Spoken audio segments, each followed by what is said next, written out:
Hello, Tech fans, and welcome into episode 162 of the Tech Sideline Podcast, originating from TSL's high-tech studios in the Virginia Tech Corporate Research Center. On today's show, we are thrilled to welcome Associate Head Coach of Virginia Tech Wrestling, 2012 Olympian Jared Frayer, to the show. A special Tech Sideline Podcast gets started right now.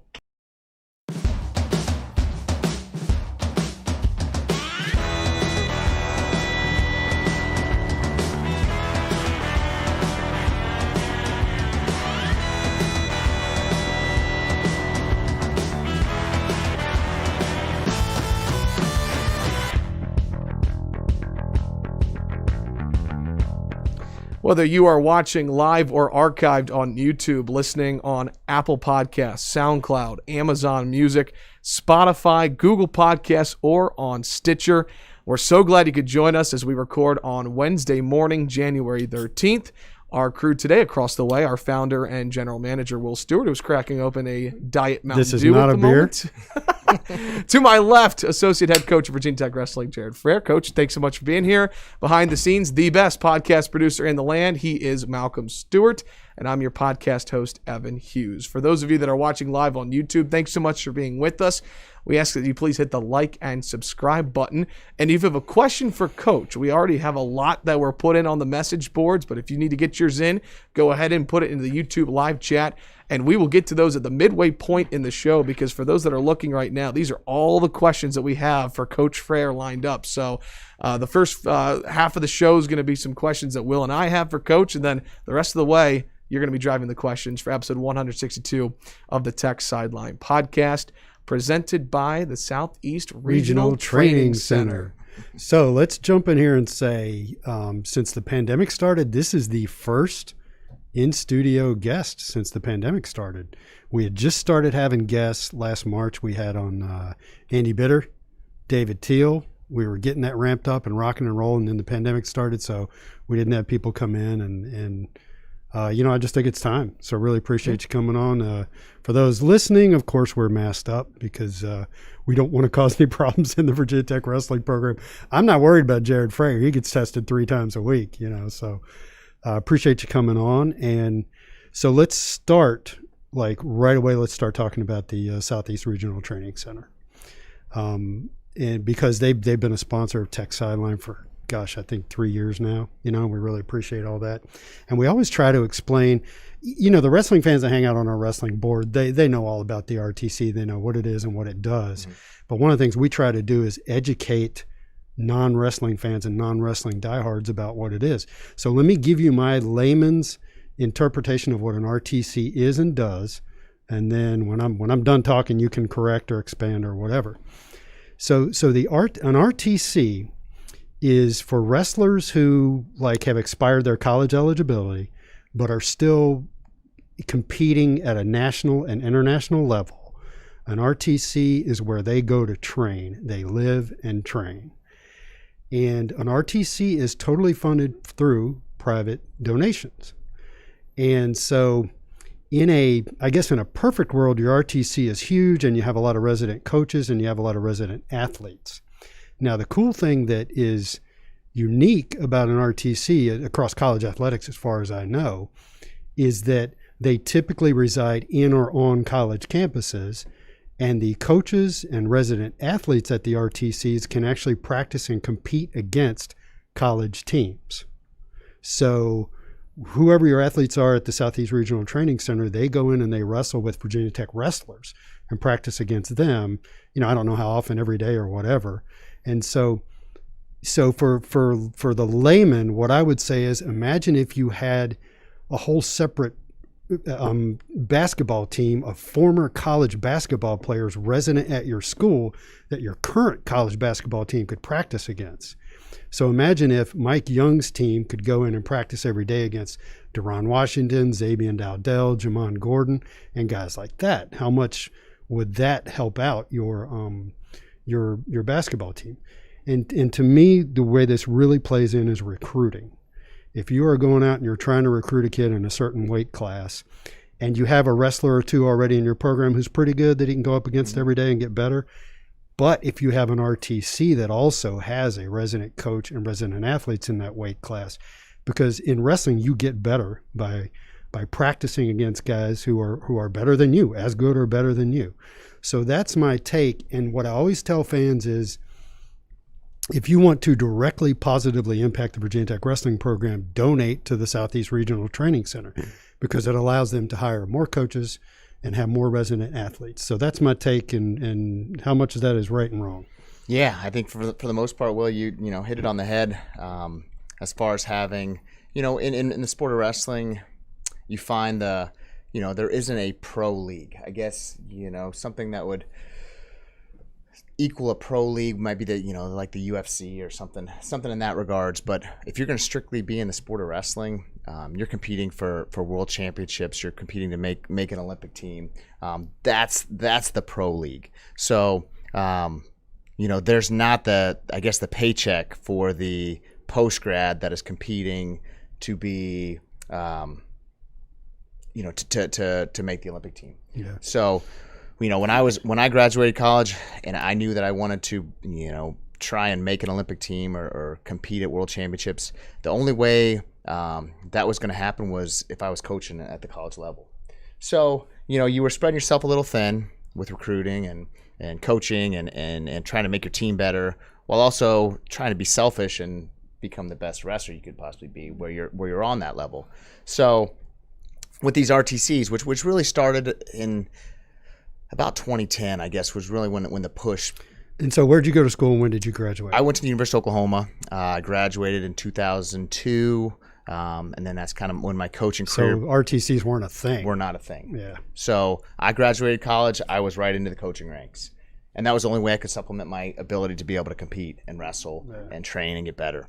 So my whole competition career from 2002 to 2000, that decade, I was coaching. And I was, a lot of my coaching gigs were to try and find the best training partners I could possibly have to make myself better, to make an Olympic team. So with that being said, the training center allows us to do that, allows us to give our guys, and the goal is to have a training center built of our alumni, correct? Right. So like you were like, because they get the culture. Right. And if we have all of our alumni competing to make world Olympic teams post grad, then we got a pretty good college team, going into their I guess their professional career. Right now we don't have that yet. Yeah. And so that's where the guys like James Green, Nashawn Garrett, luckily Ty Walls is one of the best in the world right now, and he's an alumni, so he's a big splash for us to be able to use him as an alumni. Some of these RTCs want to just have guys as workout partners for their guys they're trying to employ guys that are pretty good. They're right on the cusp of being, top 5 or 6 in the country. And I think with Coach Roby's guidance, he wants big, splash names. James Green is one of the best in the world. He's made 5 world teams. So he's like right now he's the, whatever college basketball or professional basketball player is all NBA 5 times in a row. Yeah. He's training here in our room. The recruits see that. The recruits see these big names. And at some point we're going to have the Mekhi Lewises. We're going to have these young guys finish their degrees here, and then we employ them to train at the RTC. But right now it's it's these 3 or 4 guys. We're not employing 8 or 10 people to train here. So that kind of goes into my next question. I guess a fully staffed RTC would have resident athletes like in every weight class, right? Correct. And you're saying you're not there. I mean, you can go up and down a little bit to help train, I imagine. Mm-hmm. But so that's what the Southeast Regional Training Center needs moving forward is more donations so they can continue to fill out. And ideally, if you had – nobody has unlimited funds, but if you had all the funds you needed, a guy like Mekhi Lewis would graduate and go right into the SERTC and be a huge help to Virginia Tech wrestlers who are currently in the program. So with that being said, there's so much more than just athletes that the RTC helps. There's a big umbrella that our budget as a wrestling team doesn't cover. Right. When guys are competing outside of the after final exams in May, anything we do after that, which is these guys getting ready for when Makai made the world team, all these tournaments after May, they're not paid for by the school. Yeah. So those are extra expenses that the RTC picks up. There's other jobs around our team for us to become the best team in the country. There's other things just besides workout partners that we need, and we take seriously as a staff, whether it's our team chaplain, just little things that it's not a huge take out of the RTC, but it's very important for us to have someone where these guys believe in something bigger than just themselves. Yeah. So little things like that, whether it's travel, whether it's workout partners, the whole 9 yards, it just covers the gamut of the things that we expect from our program to become the best in the country. And what's the best way for our listeners or viewers who want to help the Southeast Regional Training Center? What's the best way they can get involved? Well, going to our website is a big deal. The Southeast Regional Training Center, southeastrtc.com. There you go. And once you become a donor, you get onto Coach Roby's email list. He fills you in with all the specifics of things going on. We hold a golf tournament, a tailgate, all these different things that go on throughout the year, because wrestling is such a sport where we want to genuinely be involved and be around people that are like-minded, and we just want to get the supporters of the RTC together, who are in the long run big-time Hokie wrestling fans. So it's I think they still do it. If you go to the website, they actually list all of the donors. Yes. Some are anonymous, some are listed by name, and they list them by the donation class. Just similar to the Hokie Club, there are certain levels you can donate at. And when you start, last time I looked, it was up around 300 donors. And when you start doing the math on the money coming into the Southeast Regional Training Center, it's pretty exciting to look at, And I know that when they first got involved sponsoring Tech Sideline, I think there were something like 150 to 175 donors. And Tony put a big emphasis on the very first advertising program was a donor a day. He wanted to get it up over 300, up around 350 donors. So it's pretty cool stuff. And I wanted to cover that first while we've still got everybody locked in and have their attention. Yep, they got to go southeastrtc.com. What a special day it is for us here at Tech Sideline. Will and I are just so thrilled to have Coach Jared Frayer with us. Thank you so much for your time, Coach. Again, if you have a question for Coach Frayer, we'll get to those at the end of the show. You can put those in to our YouTube live chat. But you're in your fourth season here at Virginia Tech, Coach. How have you and your family enjoyed your time here in Blacksburg? Has the 4 years flown by? It's really flown by. We rehash all. Me and my wife have a date night every week, and just about every time we rehash, different locations and the time spent in those locations. And this has been the longest time we've been in one spot, I believe, ever. So that's a big deal. We've been married for 12 years now, and I've taken her all over the country a little bit, and and this was, and we thought we were going to go back to Florida and be there for the long haul, and weren't looking to leave. And to this day I remember so vividly driving home after a long case in the OR covering a spine surgery, and I remember the exact location on this bridge that I was on, and I'm listening to this voicemail, and it's Tony Roby calling, and pretty much just testing the water and seeing, hey man, would you think about? So wait a minute, let me jump in here. What were you doing at that point in time? What was your job? I was. It makes you sound like you were a back surgeon or something. Well, I was selling spine for Stryker in Tampa, Florida. So spine implants, screws, rods, biologics, all this good stuff. So I was working with trying to sell neurosurgeons and orthopedic surgeons, all types of. Were you a good salesman? You strike me as a guy to be a good salesman. No, not I a can good totally see you salesman. being a great salesman. Well, it's a lot easier to sell 18-year-olds on Virginia Tech than it is to sell surgeons. Spine surgeons on. So I was a worker bee, and man, I enjoyed my time, and that's why I think a lot of these big corporations enjoy hiring former student athletes, because we're going to be the first ones there, the last ones to leave, and we're not going to leave until the job gets done. So random comment. I do most of my car renting from Enterprise Rent-A-Car. Mm-hmm. And the vast majority of their agents that I deal with in the location I go to are former college athletes. Yeah. You know, they make it a point as part of their corporate culture to hire former athletes. A two-time All-American at the University of Oklahoma. I have to ask, what's the biggest difference between Norman and Blacksburg? The mountains, but very similar. Small college towns. You know, with Oklahoma City, you know, obviously a little bit bigger than Roanoke, but not too much. It's a you know, everything's revolves around the athletics of the institution. So very similar towns, very similar fan bases.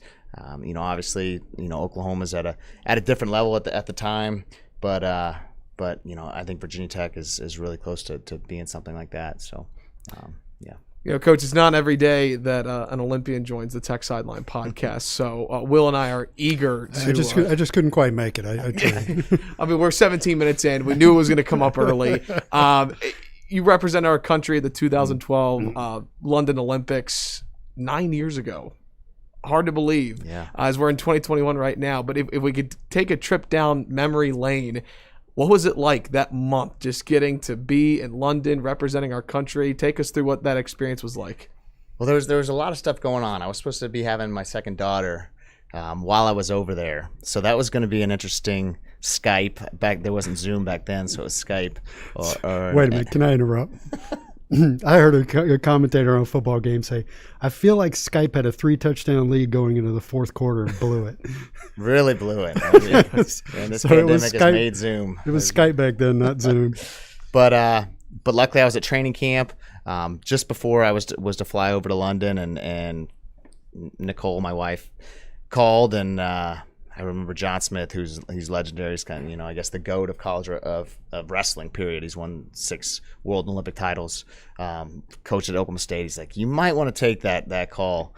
So I took the call, and sure enough, she was going to labor. So I flew back to Norman, and she had her second, Beckett. While I was home for 2 days, I left the next day. Wow. Flew over. So it was one less thing that I had to deal with. So it was a little hectic, but yeah, man, it was a dream come true. It's something that I always wanted to do. You know, I grew up in Florida, where college wrestling is not a big thing.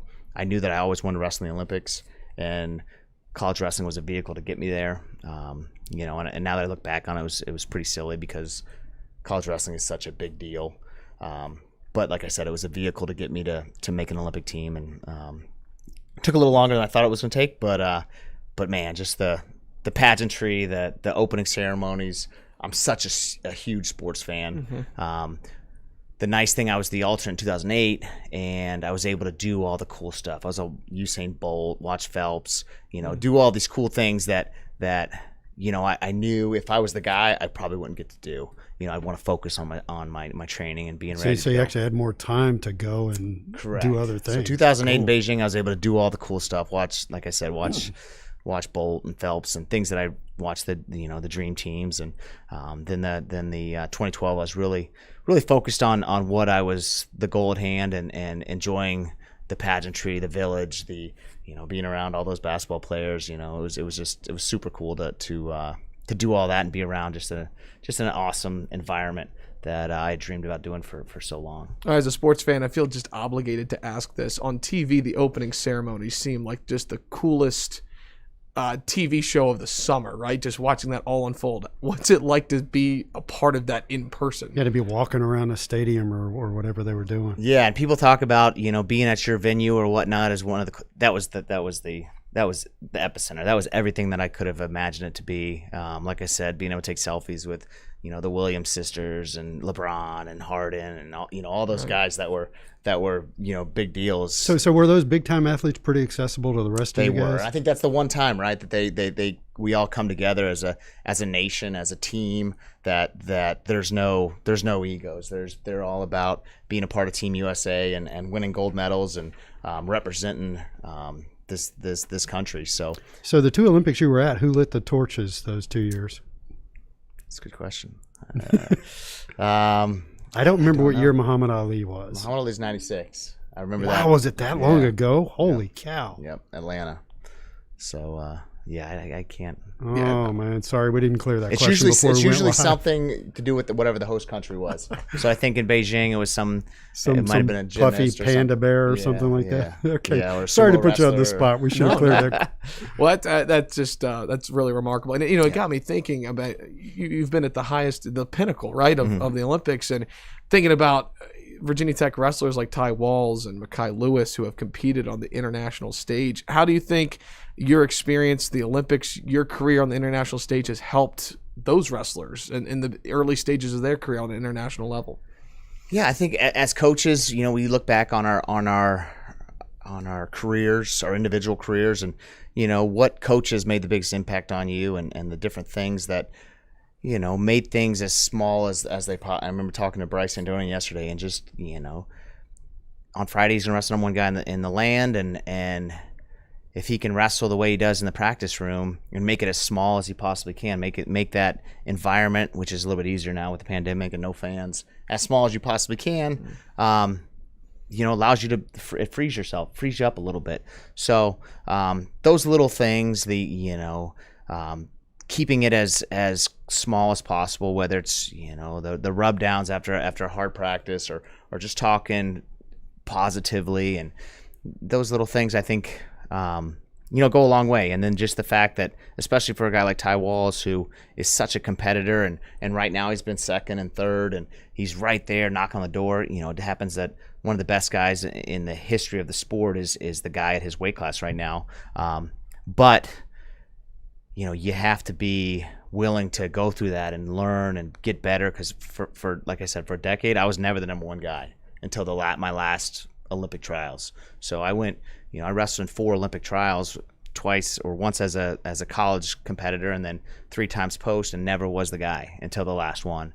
So being able to really push through that and see the good and all that, being grateful for the opportunities to compete, and especially in these special circumstances, this year, being grateful for these opportunities, because some of these kids aren't, some of these high school kids don't have a season. The Ivy Leagues, sure, no season. So being grateful for this opportunity, and I think that's the biggest thing, because I had to do that a lot. I was second and third, and I'd had to rely on, I wasn't fourth, or whatever. However, you could be worse. Turn it around, right? To be grateful for the opportunity. So I think that's what I try and preach to the guys, and they're gonna make their own marks. Sure. Coach, you're entering your 4th season, and since Coach Roby has taken over this program, we've seen this Virginia Tech wrestling program elevate to new heights that it hasn't been to before. You've been a part of that. How have you seen this program, from the time you've arrived to where you guys are right now, reach new heights? Well, big shout out to obviously Coach Dresser. I mean, he laid the foundation. Him and Roby. Roby was here with him since the start. So, I don't think it's a stretch to say the program was kind of in ashes when Dresser took it over. 100%. I'm sure some of that history, or all of it's, been shared with you.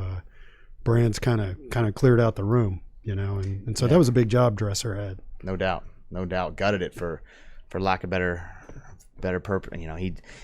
He did, and Dresser, built it from ashes, really. I mean, even talking to some administration, it wasn't very far from not being a sport. So blessed to be where we're at right now. I think Roby and I share the same philosophies as far as building a program and trying to find the toughest, best wrestlers out there.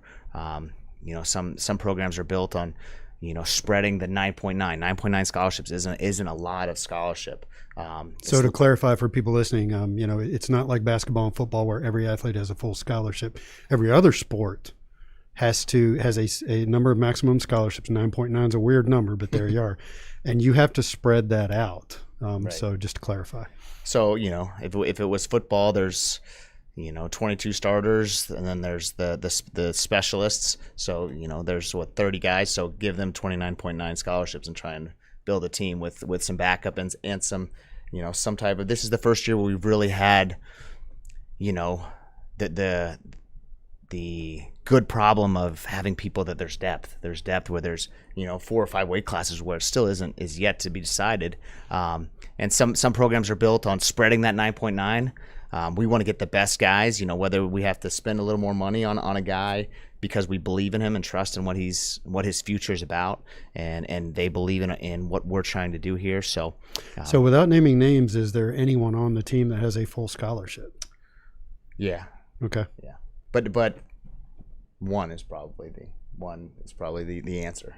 Right. So so yeah, and when we got 30 guys on the team, right? So, and they're all bleeding and sweating and going through these, daunting tasks of jumping through the hoops and doing all the things that we ask them to do, and there's plenty of starters that are on very, very little money, and they do it because their pride is there, and we try and incentivize them as much as possible, but when push comes to shove, we're trying to get the best guys in the country, and I think that's where our recruiting starts, and that's where we've continued to build and get better on top of what Coach Dresser and Roby did for the 10 years they were together. So from ashes, as we just talked about, to the program nearly not existing 20 years ago, to the pinnacle, one of the pinnacle moments, I think, in Virginia Tech athletics history that happened in 2019, and that was Mekhi Lewis winning the first national championship in program history as an 8 seed. I went back and watched against Vincenzo Joseph the title match 2 weeks ago, and it still brings me chills just because of the raw emotion that was showed. Of course, the wrestling was terrific, the near fall points in the second period, but just the final 30 seconds and Mekhi riding it out, and you could see him just smiling and trying not to get hit with the stall, and his parents in the background, and then he runs over and hugs you right after he wins it. So let me, before you ask that question, let me give you a perspective of it's so rare in today's society with all the different things to pay attention to that people lock in on one thing, and they very much the Hokie Nation, if you want to call it that, was paying attention. They were watching. So you go out to Champs, and Mekhi was on the televisions at Champs Sports Bar, and it was great that it was on ESPN. It was in those later matchups, and he was the featured athlete right there, and so the entire fan base could watch, and they went nuts. I mean, they piled into the website after he won the championship. So from that, as a collective experience, it was awesome. So back to your individual experience. Just what was that moment like to watch Mekhi as a freshman, to win that and to be right there and to hug him? What memories do you have looking back on that? Yeah, it was, like you said, I'm still, I guess, still got chills from it. But yeah, his belief in himself and his expectations, really, they all started and culminated in him winning the Junior World Championships just, a couple months earlier. But then it came full circle when he lost his first match. I mean, his first dual meet, he was the world champ. He's a freshman. I think he got a little high on his horse. I think we all did. This guy can't lose. And he checked himself a little bit there. And then so the one loss was his very first dual meet. Wow. And it was two illegal hands of the face calls, right? So it was like 8-6 final, I think. It was a very, very awkward ending. And then he lost again in Las Vegas. And that was the last time, he's lost. But it all culminated kind of after that when we really started talking about how he was going to finish the year. And you just knew, you saw this confidence in him. You could see it in his training. You could see it when, his diet changed.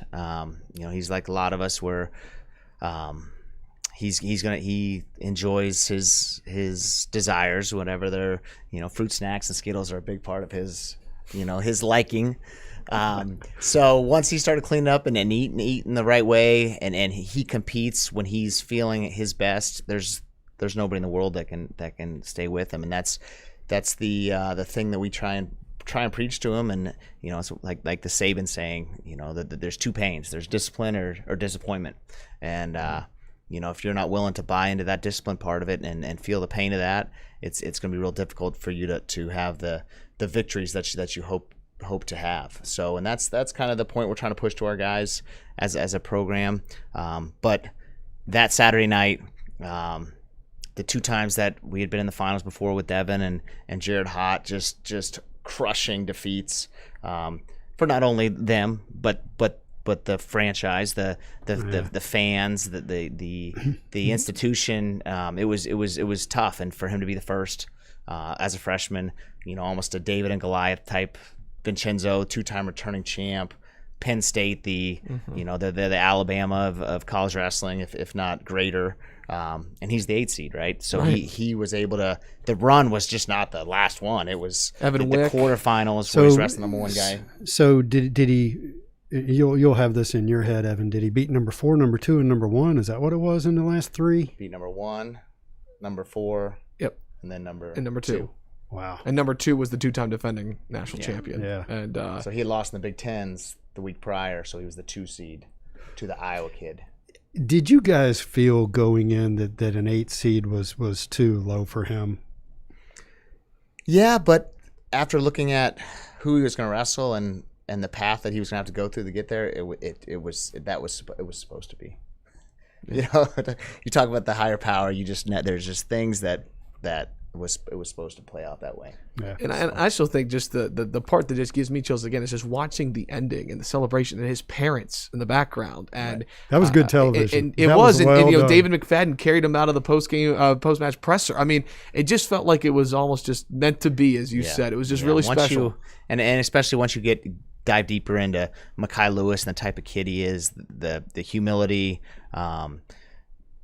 and to see, we heard these stories about, I think it was the lacrosse team and the soccer team, and these girls teams and guys teams getting together to watch the match. Right. I think lacrosse was at Pitt or something, Yep. so they were really close and they were all watching. And I remember seeing a video of the softball team and some of softball the team. It hotel. might have been the Yep. softball, yeah. So just if you know the kid and that's a part of the story, know the family that the him leaving New Jersey, he's literally in the shadows of Rutgers where. He decided, that it wasn't the right fit, and that was, that's a big part of, I'm sure we'll get into it, but just the recruiting and being able to sell a place like Blacksburg.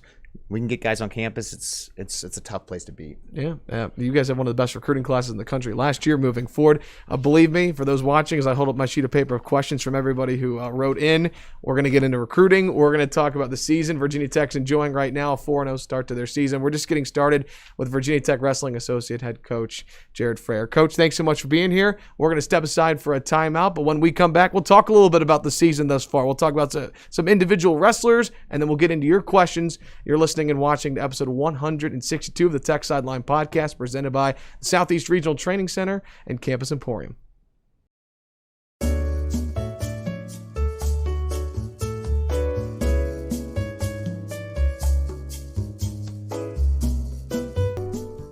Welcome back into a special edition of the Tech Sideline Podcast, episode 162. Evan Hughes alongside of Will Stewart, behind the scenes Malcolm Stewart, our special guest today, Virginia Tech Associate Head Coach Jared Frayer. Tech Sideline Podcast presented by the Southeast Regional Training Center and Campus Emporium. And Campus Emporium, yeah. So let's give a quick shout out to Campus Emporium. I was on their website this morning. They do have a Virginia Tech Wrestling t-shirt, $19. So check them out. It's not a featured item. We don't have a special link or anything like that. Just go to campusemporium.com and get yourself a Virginia Tech Wrestling t-shirt at a decent price. Still to come on the show, we'll spend a lot of time getting through your questions that you have for Coach Frayer. If you forgot one on the boards, go ahead and drop it into our YouTube live chat. We'll read them there. I've got a couple on Twitter as well. Really appreciate everybody chiming in for today's show. All right, Coach. Ranked 8th in the country, 4-0 start to the season, wins against Campbell, Ohio, Kent State, and West Virginia. That'll make Hokie fans happy when you knock off the Mountaineers. How would you evaluate the start to the season? Well, it's a special season. It's almost a season where it's with the rules and the COVID guidelines and protocol, the ability for us to wrestle. They say it's a season that doesn't count, but you can't tell it to a bunch of 18-year-olds. They're fired up and ready to get a chance to wear the maroon and orange. But so we're able to wrestle a lot of these kids that possibly would be redshirting or second team type guys. So it's different. It's something that we've never had before. Our depth is extremely strong. Especially being able to wrestle these true freshmen. Mm-hmm. It's a lot of we're checking these guys out. It's almost like giving them a free shot to show us what they got, on the competition mat with a VT singlet on, and we're seeing some great stuff. I think I said something. I'm trying to think. I think in a quote, I read a quote that I had said, and it's very informative. We're getting a lot of information out of this year, and we're going to figure out our best team, and I think we're getting close to figuring that out. But right now, we still have 4 or 5 weight classes that are up for grabs because it's a competitive environment. We got some strong veterans, but then we have some, like you were talking about, some young. I was calling them Polts. I was trying to find the right adjective for a young turkey. So I called them Polts a couple months ago on Twitter, and that's what I've been running with. So we got some young. So is that an actual word? Is that what a young turkey is? Yeah, a poult. Poult. See, we try to educate as well. School is not in session yet. It's next week, but we're learning something new every day here on the Tech Sideline podcast. We're not going to go through every wrestler, and there's just one that I do want to bring up. There's so many that are off to great starts this year, Coach, but I have to bring up Sam Latona and the start that he's had at 125. I mean, a big decision over the 12th ranked wrestler over the weekend from Alabaster, Alabama. His brother wrestled in the program. And he was the ACC Wrestler of the Week, right? Correct. Yeah. First one. Are you surprised the start that he's had? No, not at all. I mean, he's a confident kid. He spent a lot of time with Coach Brewer, and Coach Brewer is kind of our lightweight guru at the moment, and probably will be for a long time because he's doing some great things and has done that wherever he's landed. I was able to coach Coach Brewer at Oklahoma for 3 years and watch him win a national title at Oklahoma, and now he's here just doing a great job with our young guys and especially our lightweights. Sam Latona, he took under his wing right when he got on campus, and has him on a hot streak, and he's confident in everything he does everything right. He was voted as a team as a captain, as a redshirt freshman. As a freshman. So what they saw in him during his redshirt year, during the summer, all these when things are needed to get done, a lot of times Sam's one of our first calls. So we have high expectations for him. He has high expectations for himself. We expect him to win these matches. I don't think there's many guys in the country that he can't beat. So the proof is in the pudding. His discipline is on point, and he expects great things. And so to see him have success early is big, and he's just got to continue to keep building on that.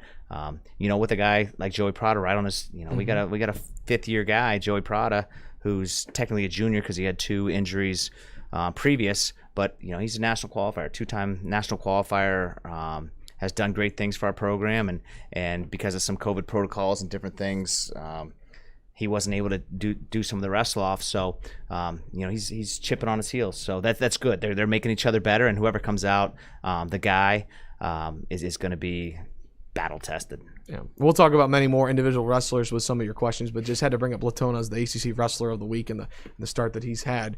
All right, so the non-conference, the short non-conference slate is over, and now the Friday night duels are here. You guys start your ACC slate this Friday with a duel against North Carolina. We talked about it before the podcast started. The ACC has kind of solidified itself as maybe the second best conference in the country. You guys have had a couple of great duels over the years with the Tar Heels. What are you most looking forward to about Friday? We're just excited to get back out there and compete. I mean, we'll go back to it for a while. Just the ability to, for such a long stretch of training and not being able to compete, for 10 months, just seeing these guys get out there and compete is such a big deal. Not something we take lightly or take for granted. So them going out there and just giving extreme effort and doing what their coach would do, trusting in their abilities, trusting in their training, and letting it fly. Because the last couple of years, unfortunately, against the Tar Heels, we've kind of laid what we would call as a staff an egg, and now it's time to. Not necessarily get a little redemption because it's a bigger picture, and we're all about just continue to get better throughout the year and show up when the lights are brightest in March. But it's a big weekend for us. We're excited as a team. I think our fan base is fired up to go back and restore order because we believe we're top tier in the ACC and we want to continue to do what we're supposed to do. So to get in the matchup a little bit, did I read that how many ranked wrestlers top 20 wrestlers is UNC going to put on the mat? Is it something like 6? 6. Yeah. And arguably the matchup to watch out for, and someone you had such a big hand in transitioning from that redshirt year to putting him in the lineup is Bryce Andoni at 149 from last year. Terrific year. I mean, he beat the number 8 seed of the 2020 NCAA tournament for Campbell to open up the year. He's going to wrestle Austin O'Connor on Friday. So is that a matchup you guys are excited about? So is O'Connor the one you mentioned that's ranked number one? Correct. Okay. Correct. So yeah, it's a big matchup. You know, the matchups go up and down the lineup. Especially where they're favored. I have extreme confidence in our guys in those technically powder blue favorites, but I'm excited. Yeah, Bryce has put in a good summer of training, and he's a style matchup that's not good for just about anybody. Yeah. So Mr. O'Connor's a stud, in his own right. He's ranked number 1 for good reason. He had a great year last year. I think he would have been, one of the top guys going to the NCAA tournament if it was wrestled last year in Minnesota. But yeah, I have confidence in my guy. I think he's gonna, as long as he does everything correctly. We talked about discipline, being disciplined from here till Friday night. I think he's a guy, if he makes weight and does everything correctly beforehand, he's a handful for anybody. So I'm excited. It was a 2-point match in the ACC finals last March. So we're gonna see what's. You never know what you're going to get with Bryce. He's bottled fireworks, and something's going to happen. So fireworks. One word that Daryl Weber and I kept bringing up on the broadcast to describe Bryce. He's just explosive. I feel like, is that a fair word to describe him? 100%. And he's long. I love college football, so you see that these best programs with these defensive backs, and not only are they extremely athletic and talented, but the length of some of these guys, it's such a. You start bringing leverage into the sport of wrestling, or really any of these sports. Leverage and athleticism is a slippery slope. You can do some really good things. So, and that's what Bryce Andoni is, and he's got an extremely high wrestling IQ, and you put some cardio together and some discipline outside of the room. The sky's the limit for that guy. That's Friday Night Duels, and that's on the ACC Network. So 6 everyone o'clock, can right? tune in to watch that. Hokies will be on the ACC Network quite a few times moving forward here. Yeah. All right, let's transition. Now we're 45 minutes into the podcast, and I told myself we wouldn't go over 45 minutes because all of these great questions that we have for Coach, some of them are serious, some of them are fun, and we're going to lead off with a fun one because this comes from our friend Peter Long, who was a longtime SID here at Virginia Tech, who's now at Seton Hall. Formerly the wrestling SID, all the great content when Mekhi Lewis won the national title that year. That was all Peter Long, and so I owe a lot to him personally, and he texted me this morning. So he's got a question for you. We'll lead off with him. He goes, Coach, in these times, how are you getting your wing fix on the road this season? Chicken wings? On the road season, yeah. I'm a big chicken wing connoisseur. I love my chicken wings, but yeah, I think I can't be on the road, so that's the hard part. I can't go recruit. I can't. My wife is like, man, you got to go do something. I see you so much. So I think last week and this is one of my pet peeves. I don't like to go to this place because I feel like it's fast food wings, but I went to Buffalo Wild Wings in Morgantown, and they were pretty good. Okay, so, good. So what's your favorite place to get wings? Yeah, how about in Blacksburg? Do you have a favorite place to go? Man, it's free advertising coming up. Yeah, because there's so much good wings in Blacksburg. There is some really good wings. Why can't I think of the bar that PK's? PK's wings are really, really good. Okay, and it's as close second just because my girls love their pizzas. Mellow Mushroom. They have some really good barbecue wings. All right, we'll be sending the bill to both establishments. Yeah, exactly. And Peter also writes, shout out to Studio Nick's. Yep, the best hairstylist in Blacksburg is in my basement. So, so my wife stays busy and especially with our guys and the women around town. She's a really good hairstylist. There you go. Thanks, Peter Long, for leading off the questions. All right, let's go ahead and jump into some on the boards. And, well, I want to start with Hokie Magic, because I think that's a really great board name. I like that. He writes, how is Coach Brewer enjoying Blacksburg and the team?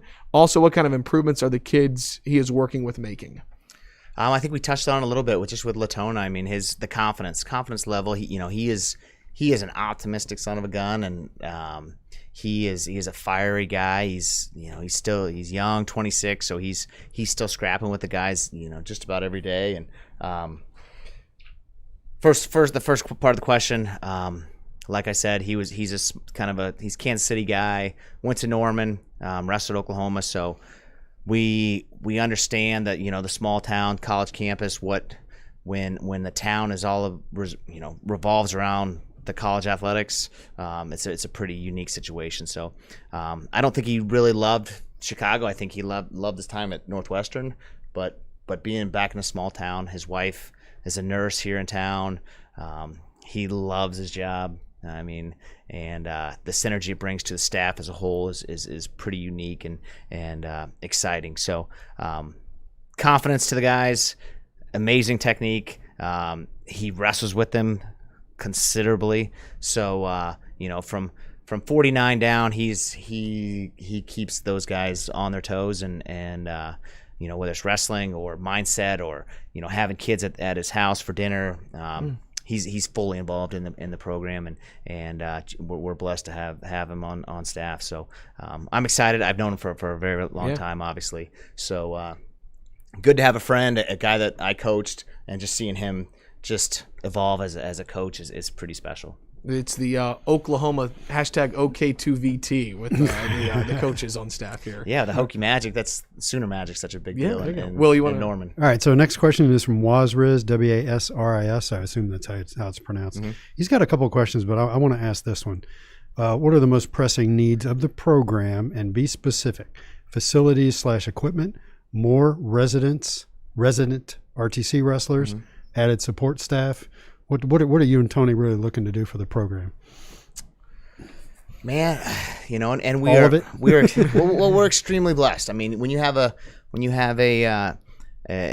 administrative support that we have from Whit and Chris Helms and the people that support us from an administrative level, there's a lot of things that we have. I mean, I remember standing in Morgantown, when we don't get very many moments, but Roby and I were standing there, and I'm just like, man, this would be really hard to be a mid-major or someone that doesn't have necessarily the support that we have. Yeah. And giving us the ability to do the things that we really want to do with our brand new locker room, the mat, the mat, the new dining center, the new dorms. I mean, there's a lot of stuff that we didn't have to sell 3 years ago. And now we have some. I mean, we were selling, and the program we had what we needed. But I mean, now there's so many cool spanking new things that we can sell to recruits and to fans and to alumni and donors.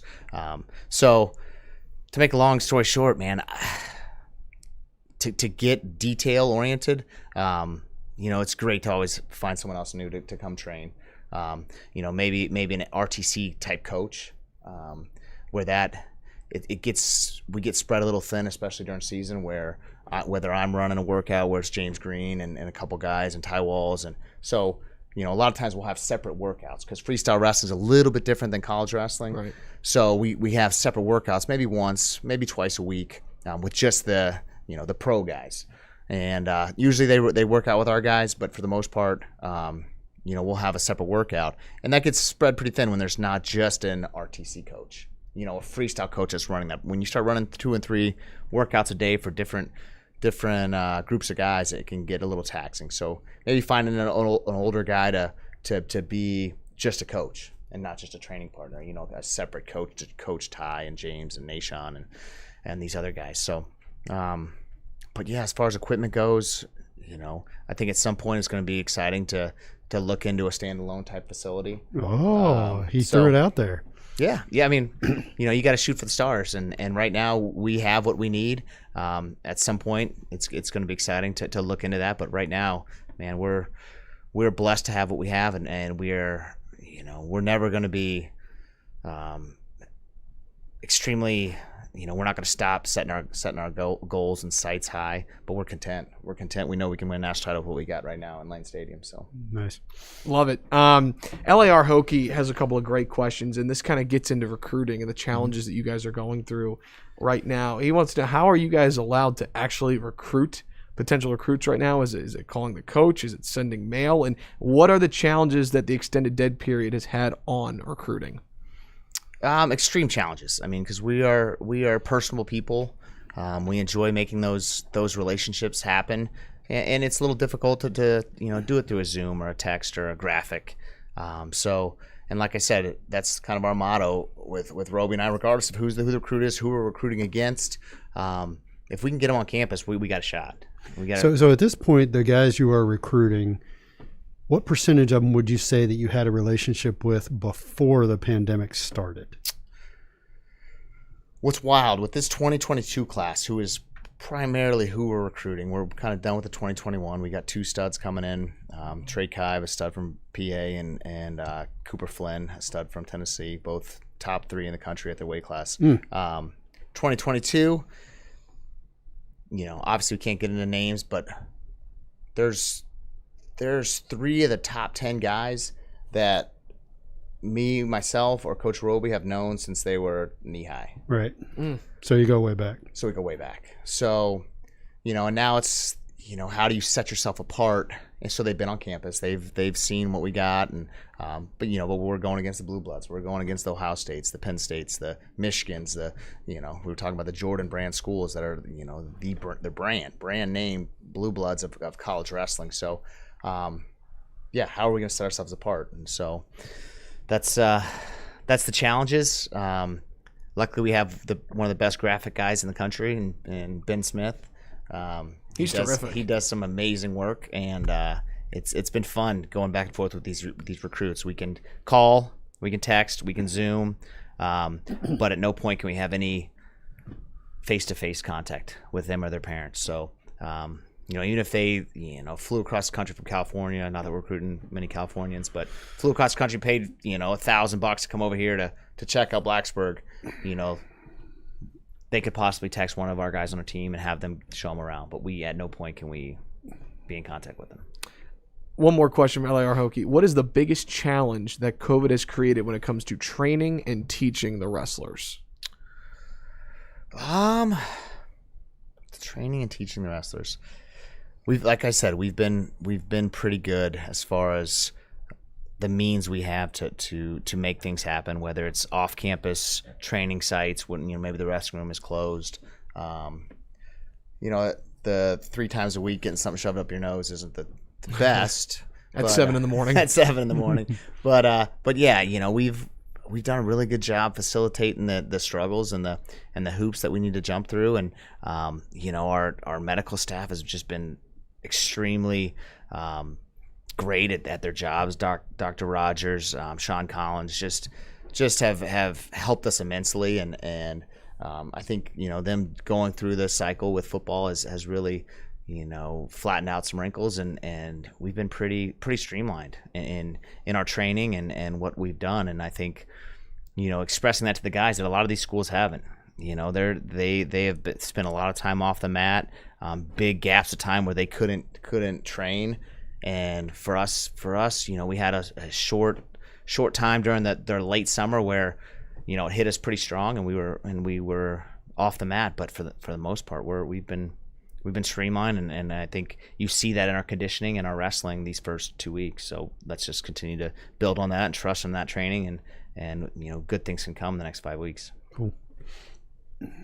Go ahead. Let's go down to, let's see here, IV_Hokie12. Other than Corbin Myers at 133, all of the lightweights are really young guys. Could you potentially see Colin Girardi or Sam Hilligus move down? Yeah, that's the intriguing question in a lot of weight classes moving forward. Where those holes open up, who is willing to allow themselves to shrink down and find themselves in the lineup. And that's the great thing about recruiting high-level high school wrestlers or wrestlers in general, is that they're going to find a way to put themselves in the lineup, whether it's gaining weight and getting big getting low and getting to the weight below them. So there's definitely questions that we want to get through this season and excel at the highest level, because I think we have a team that can do that. And then once Sunday after the in-state tournament comes around, we'll start figuring out those questions and answers, because we have some studs coming in, as recruits, and we got some, like I said, some veterans, like a guy like Colin Girardi, who wrestled 33 last year and is up at 41. There's definitely possibilities. Does Sam Latona, hold 25 for another year or two? He's a big guy. He's 5'10", wrestling 125 pounds. That's hard to do. Yeah. He's lean and mean and does everything right and doesn't cut a lot of weight, but I mean, he definitely has the frame to be bigger. So, there's all kinds of questions and answers that we could run through, but as of right now, it's Corbin Myers at 33, and whoever's going to come out of that 41, Hilligus or Girardi, is going to be tough to deal with. Real quick, I would love to talk about Corbin Myers just for a moment, because I've had the chance to interview him a couple times. Just super friendly. He's about 30 years old now, right? Yeah. He's just got granted a 6-year of eligibility. He missed all last year due to injury. What's it like getting a guy like Corbin back in the wrestling room, and what's it been like to see him recover from his injury? Yeah, same thing. He's definitely been a guy who, when we were talking about the experiences as an athlete for myself and all the other coaches, just being grateful for the opportunity. He saw that for a year, he wasn't, the possibility of his career being over was large, and so he is very grateful. We have to train him a certain way. We don't want to overtax him because he is. I mean, he's older and he has some looming injuries that we want to keep on the down low and not infuriate those injuries. So just a great kid, does everything right. Great leader for a guy that was 3 years at Edinboro, or 4 years, 3 years at Edinboro, and then to come in by the second year he's on campus. He's a team captain. He definitely has the ears of the guys and does a great job in his work ethic and everything on and off the mat. He's in grad school, so he's already got his undergraduate and just doing a great job. So I don't know that he'll take this year next year, but he's excited to leave his time at Virginia Tech with a bang. So. Yeah, no doubt about it. Next question from me. Okay. Unless you want to, do you also want to follow up with the same general question for Katka and Borst about the you want to ask that? Sure. So same general question for Katka and Borst. Is it likely that we see either go to 197? I don't see that as a possibility. They've both done a great job of they're both very, very large human beings and have done a good job with continuing to pack on muscle. And I think they truly believe that they're both heavyweights. So it's going to be a battle royale, and it's fun to watch. Hunter Katka just turned 19 years old. John's been with the program this is his 4th year. So the experience and the young swag, I guess, is fun to see, and they are right there. We don't know who the guy's going to be, and it's fun to see because Hunter Katka is putting up a lot of points, and it's pushing John Borst to put up a lot of points. So it's razor thin, the margin there, and fired up to see who comes out on top. I tell you, Borst is fun to watch. I can't wait to see Katka in person at some time too. I mean, they're both very fun to watch on the mat. Yeah. So next question is from me. Okay, Will Stewart. You have registered for the site and you post on our message boards. And you don't do it anonymously. People know who you are. To my knowledge, you are the only coach to break what I would call that fourth wall and communicate directly with the fans through our website. What led to that? Because you and I have never talked about this, never emailed. I've never asked Tony. I've just noticed that it's going on. I can't quite find the right adjective. That's pretty ballsy to come to a separate third party like us and communicate directly with the fans. How much discussion occurred? What led to that decision?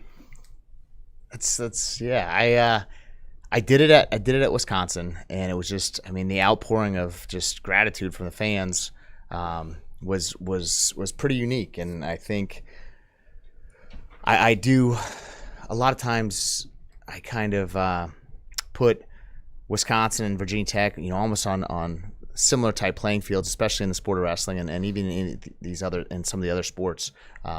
Really, kind of the blue collar, work hard, do great things, and just being able to, I guess, have that transparency with fans and answering some questions that, if you're not on Coach Roby's email list, which you should be on, because he does drop some really great tidbits in his emails, his weekly emails. But yeah, just being able to have that communication back and forth, I think it allows a little more of a trust, trust between the staff and the outside world, and even the ability to communicate with fans that aren't the fanatics, that don't come to our socials, and I have plenty of deep conversations with some of these fans at our socials after matches and that type of stuff, especially during these times. It's fun to be able to have that communication and that transparency with people that eat, sleep, and breathe Virginia Tech athletics. And there are a lot of those kind of people. We started off with a fun question. We've got a couple of fun questions to close here. Airborne Hokey 96 has a couple of really just fun questions I'm excited to get your opinions on. First question, will the mustache make its return for this season? Man, I went clean shaven this morning, so it's not looking good. I had a goatee for the other day with Hunter Cack and Ulrey lifting weights, so it's not looking good, but you never know. Stashies for Nashies is always a fun little trademark, so you never know. Well, the real question is, where does Nicole stand on this? She loves it. She loves it. My mom hates it. My wife loves it. Cabo Fish Taco, or has something else moved to your number one? It's a good question. It's tough to beat Cabo. Man, but, I love Cabo Fish Taco. Yeah. So good. But when it comes down to it, I think the seller may have taken the lead. Okay. What do you like? Pizzas there? Like anything in specific? No, I grew up. I'm from Tarpon, Florida, and it's a huge Greek population, and there's a lot of great Greek restaurants, and the Greek salad and just the different things there have just been it's kind of won me over a little bit. Okay. And sitting outside is, not that Cabo's not a great outdoor venue, but you see all downtown Blacksburg, exactly. Absolutely. Okay, I'm really excited to get your thoughts on this question from Airborne Hokey 96. If there's one rule you could change in folk style scoring, what would it be? It's a great question. Because a lot of people are trying to make it into freestyle wrestling, which I'm adamantly against. Just because they want to see the easy transition from college wrestling into freestyle wrestling at the Olympic level. But I think there's a reason there's 20,000 fans at the NCAA tournament every year.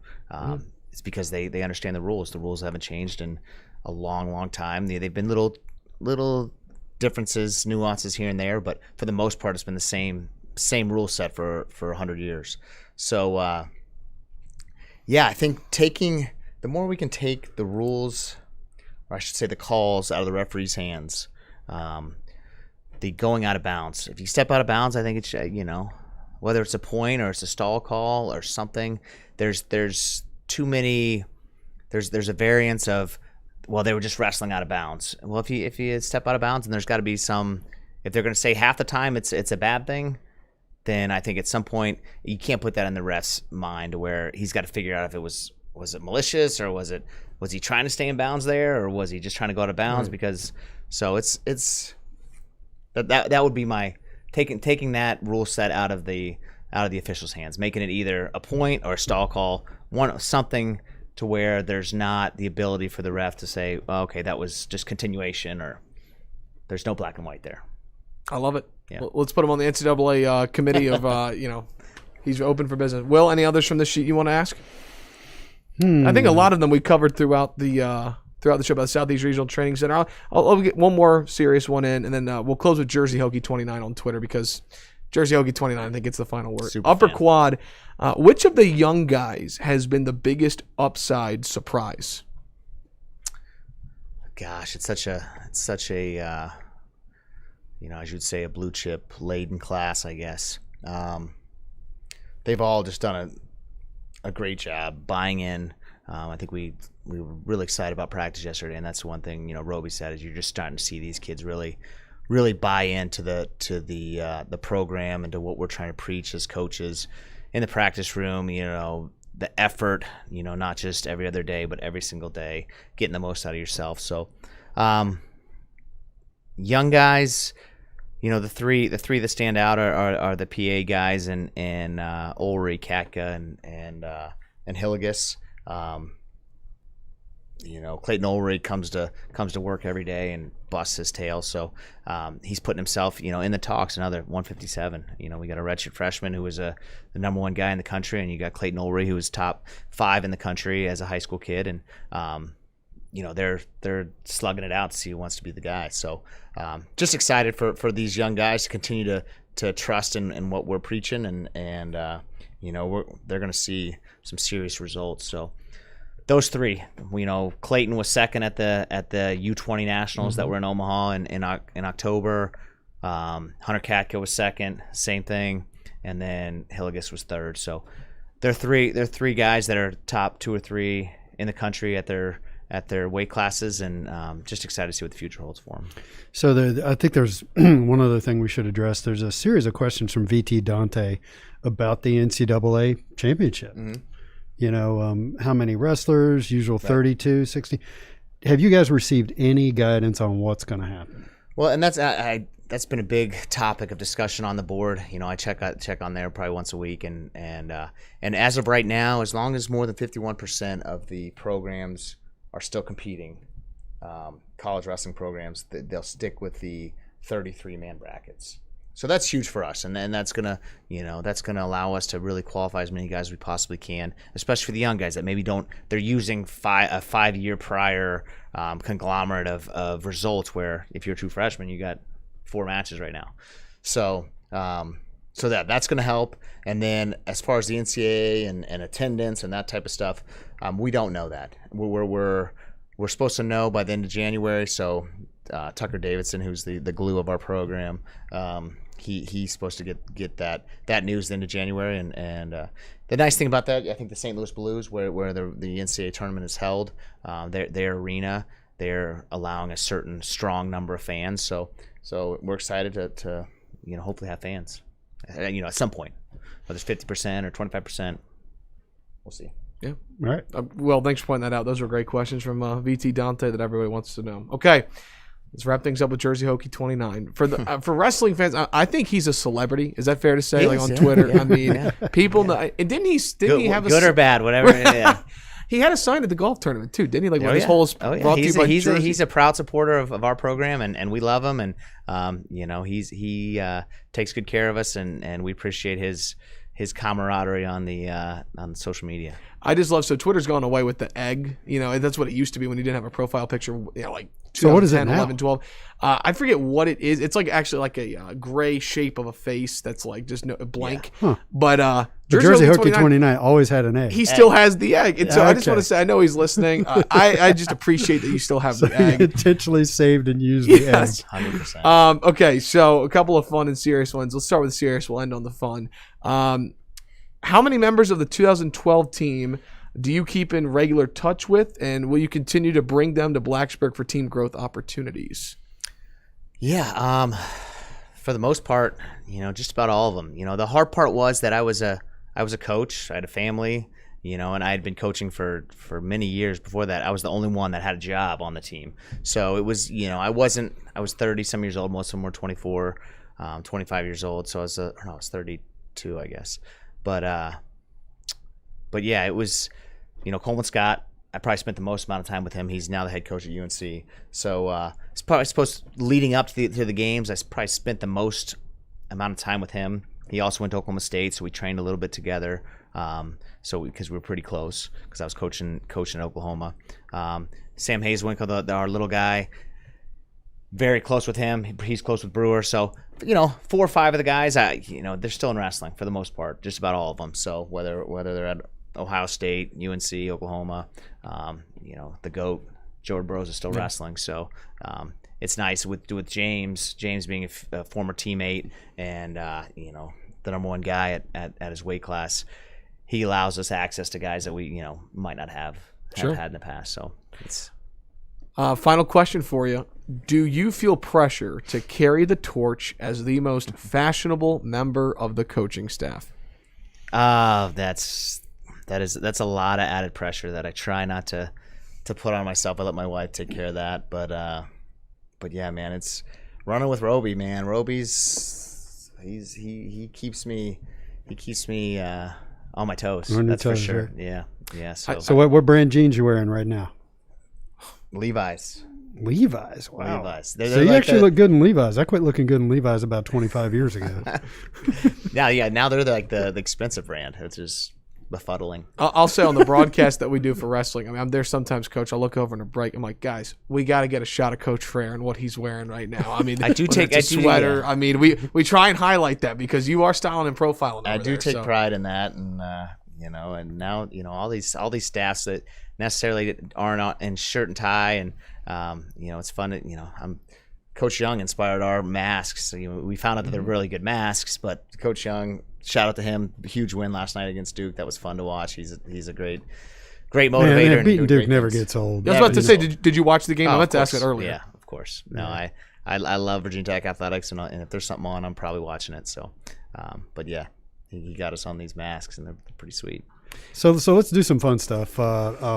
Didn't plan this ahead of time, so I'll just fire away. Favorite band or singer/performer? Because so if you graduated college in 2002, you're somewhere around 40 years old, right? 43. So 43. So that he looks younger than that. So lets everybody know. So you're basically a child of the 90s as far as music goes. Oh, yeah. So do you have a favorite band or performer? I'm a big country guy. I try and change what I listen to in the wrestling room because a lot of the guys aren't country guys, so I have to switch it up pretty strongly. But yeah, 90s hip hop and country music. I don't have too many favorites. I was never one of those guys that needed music to get me fired up or anything. But I do love music. But country music is the route I go. And right now there's so many great country artists. In the 90s, obviously, Garth Brooks. Well, the 90s was a good time to be a country music fan because there was, speaking for myself personally, I was born and raised in the 80s pretty much as far as music goes. And once Kurt Cobain and all the grunge crap came along, I didn't want to listen to that stuff. Sorry if I'm offending anybody out there, but that stuff's crap.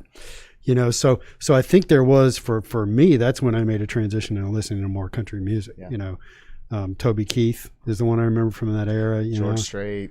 Garth Brooks, Alan Jackson. It was good. I came along a little bit after Garth Brooks did his thing. He had already gotten started. And I went to the Chris Gaines. That was an interesting time. Yeah. So, do you have a favorite movie? Favorite movie of all time? Daggone, they do a good I'll job. bet you if you do that Evan Hughes has not seen it. Yeah, that's the running joke on this podcast. Every time they mention a movie, I have no idea. Like I had to watch Office Space because I'd never seen Office Space before. Yeah, that's a good one. Favorite movie. There's a lot of them that once they come on, man, it's hard to turn off. Rocky IV is always a good one. Really? Rocky IV is tough for me to turn off. It's passing me up right now, but the one with Shawshank Redemption. Oh yeah, that one's hard to turn off. It's a good one. Tombstone. I love Tombstone. It's a great one. I'm not sure I've seen Tombstone. Have you ever seen Walk the Line, the Johnny Cash story? Oh yeah. That movie, the chemistry between Joaquin Phoenix and Reese Witherspoon it's one of those. Shawshank is the same way. Right. You walk through the room and it's on, and you stand there and you sit down, and next thing you know, you're watching the whole movie. Yep. Yeah. So for me, it's Risky Business. Risky Business. Tom Cruise. Yeah, man, we all wanted to be Tom Cruise, and not just because he was, with in air quotes Rebecca De Mornay. Tom Cruise was just cool. Sweet guy. Yep. Yeah. So do you get a chance to watch much Netflix and stuff like that? You stream anything? I got young girls, so once they go to bed, we're pretty strict on our bedtime. So they're in bed by 8, and me and my wife, we're always looking for something. We watched couple episodes of Cobra Kai last night, so we're trying to catch up with that. But yeah, we're big Netflix people, I guess. Are you familiar with the original Karate Kid movies? So do you have the context for Cobra Kai? Yeah. And that's these young kids are watching it and like, oh, it's stupid, and some of them really get it, but you just, if if you go back and I grew up on it. That's Karate Macchio and Kid's always been kind of campy. Yeah, right. They kind of walk that line. Yep. The thing about watching Cobra Kai is, they keep bringing people out. Like, yeah, you still look good. You still look good. You still look good. That entire cast. I had is to look held up Elizabeth well. Shue's age last night, and she was 57. I was like, man, she looks pretty good for 57. Yeah. Yep. So, but Ted Lasso, that's kind of my favorite. That's favorite what I need to this start summer. watching. Okay, all right, I'm Ted glad Lasso's you said that. great. That's what I need to mark down. So if you're not offended by extremely vulgar stuff, I recommend Big Mouth. Big Mouth. Oh, it will surprise the people that know me and how I never curse or anything like that in writing, and I try to stay professional on the boards and stuff like that.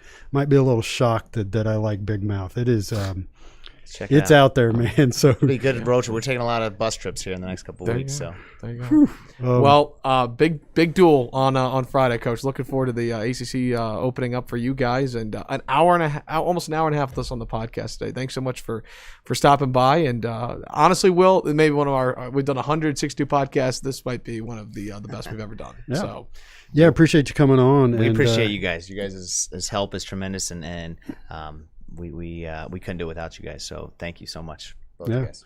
Again, appreciate you breaking the seal on having people back in here to be on the show. But seriously. Well, 6:00 Friday night, Virginia Tech, North Carolina. It's on the ACC network, and Hokies are ranked 8th in the country. There's so much talent to go around, and Coach, all the best to you, to Coach Roby, to everybody else, and we look forward to doing it again soon. Thanks so much. All right, that'll wrap it up. Episode 162 of the Tech Sideline podcast. He's at Frayer on Twitter, Coach Frayer, at Will Stewart TSL on Twitter. You can follow Tech Sideline on Twitter at Tech Sideline. Watch other podcasts. If you're watching on YouTube right now, you can see all of our older ones on our YouTube page. Be sure to hit the like and subscribe button if you are watching. All right, for Coach Frayer, for Will Stewart, the best podcast producer in the land, Malcolm Stewart, my name is Evan Hughes saying so long, and we'll talk to you on Monday talking about Virginia Tech basketball, football, and everything else, and wrestling, everything else that's going on in the world of Virginia Tech athletics. Thanks so much, and have a great week.